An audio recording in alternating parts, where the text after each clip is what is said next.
Hey guys, Mano here and welcome to the channel. Finally, Suzuki has showed to the world an updated version of their legendary DRZ400, the off-road capable motorcycle that has remained basically unchanged for the past 25 years. Seriously, 25 years is a long time, but despite the DRZ's age and technology, it is still a very capable motorcycle up to this day. And during its long run, it has gained a serious cult-like following of hardcore enthusiasts who basically know what the DRZ is all about and what it definitely needs.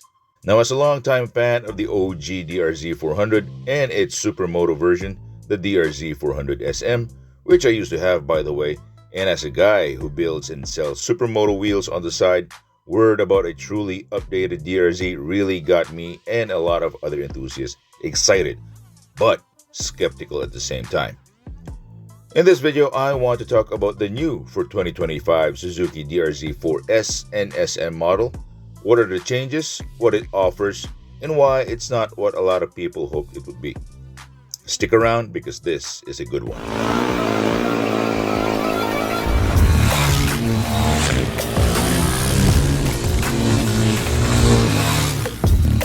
Alrighty, what does the new for 2025 Suzuki DRZ4 has to offer?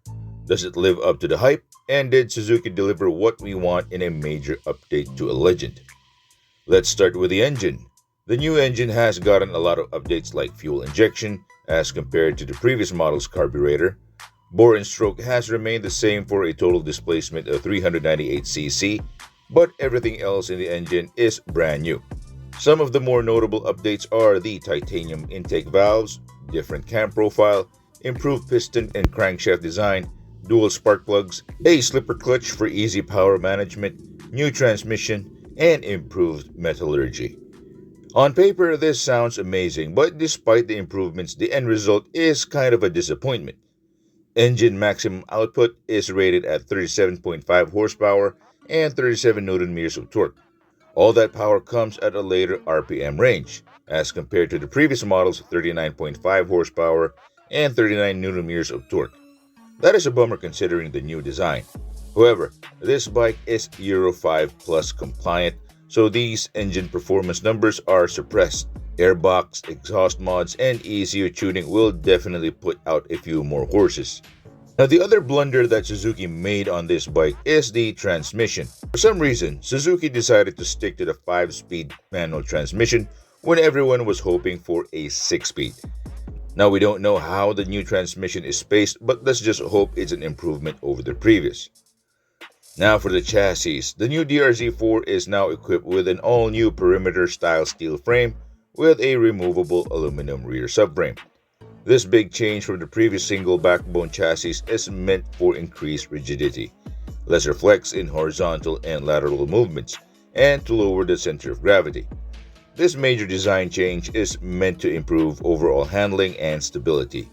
Now, aside from that, the new DRZ gets updated KYB fully adjustable suspension front and rear, which is a big plus in my opinion. Now, this change has gotten mixed opinions from the DRZ community. A lot have expressed disappointment. Why not an aluminum frame? Why did the DRZ become heavier at 150 kilograms as compared to the previous 130? Now, I don't think the heavier weight has something to do with the frame itself, and having a steel frame is not necessarily bad either considering the advancements in metallurgy and the cost compared to an aluminum frame. The increased weight is mostly due to other components such as that big heavy stock exhaust, emission-related devices, and other new features this bike has. Speaking of new features, the new DRZ comes equipped with the aforementioned fuel injection system, which is a big plus. New electronic rider aids are also present. Features include ride-by-wire as compared to an old-school cable throttle tube, 4 riding modes, traction control, and of course, ABS. Now, these new features also get some mixed feedback from DRZ owners who are used to having none of these. They do have valid points in disliking these new features, and I totally agree with them. Things such as ride-by-wire being harder to fix, ride modes, and traction control that make no sense for a 37 horsepower dual sport. Basically, all these electronic riding aids that only add more issues in the long run and added weight. Lastly, the styling. The DRZ does have this sleek and lightweight look to it. It's like an evolution of the old DRZ from blocky to slim. At first glance, especially from the side, you can tell right away it's a DRZ, alright.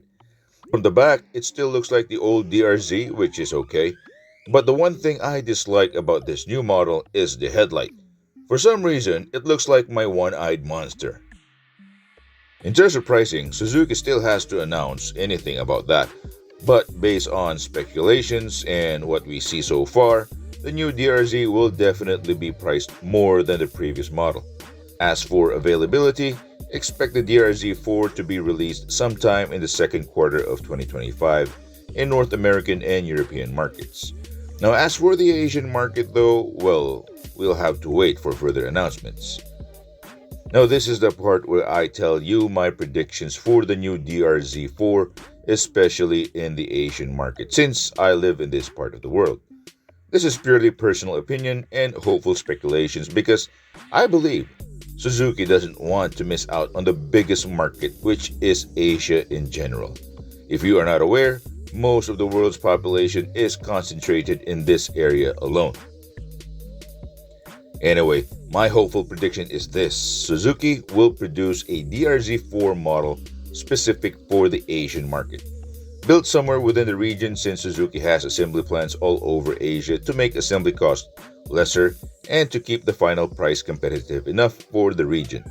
An Asian model DRZ4 will basically be the same as the US and European version, but devoid of all the electronic rider aids and ABS to lower the price even more.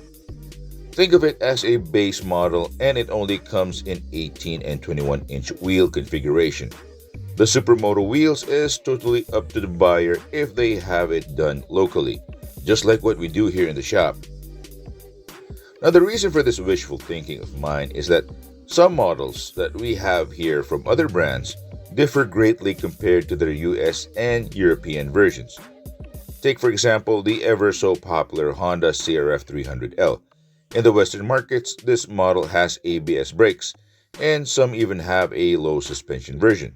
While here, where I'm from, the CRF doesn't have ABS. Now, another example would be KTM with their 390cc models. Western markets have ABS and ride modes, while we get none of that. Speaking of KTM, the new for 2025 390 SMCR was also unveiled at the same time as the DRZ4, and that bike is expected to be released here soon. But that is a topic for another video. Anyway, that's just my wishful thinking about the new Suzuki DRZ. Who knows what's coming in the next few months. Now, that's all I have for you today. What can you say about the new DRZ4? Do you like it, or are you disappointed? Leave a comment below. And if you found this video helpful, leave a like and subscribe to my channel. As always, see you next time. Bye.